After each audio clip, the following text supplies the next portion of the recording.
Hi అండి, నమస్తే.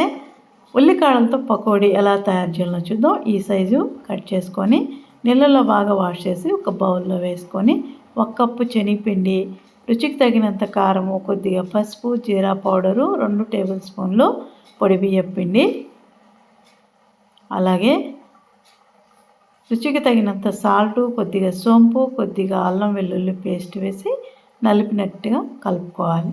2 స్పూన్ల ఆయిల్ వేడి చేసి వేసుకోవాలి. ఇంకొద్దిగా కలుపుకొని చేతిలోకి నీళ్ళు వేసుకొని కొద్దిగా కలుపుకోవాలి. తడి పొడిగా ఉండాలన్నమాట, ఎక్కువ తడి చేయకూడదు. కొద్దిగా ధనియాలకు వేసి కలుపుకొని స్టవ్ మీద ఆయిల్ పెట్టి కొద్దిగా ఆయిల్లో ఇలా వేసుకొని 2 పక్కల కాల్చి తీసేసుకోవడమే. సబ్స్క్రైబ్ చేసి లైక్ చేసేది మర్చిపోవద్దండి.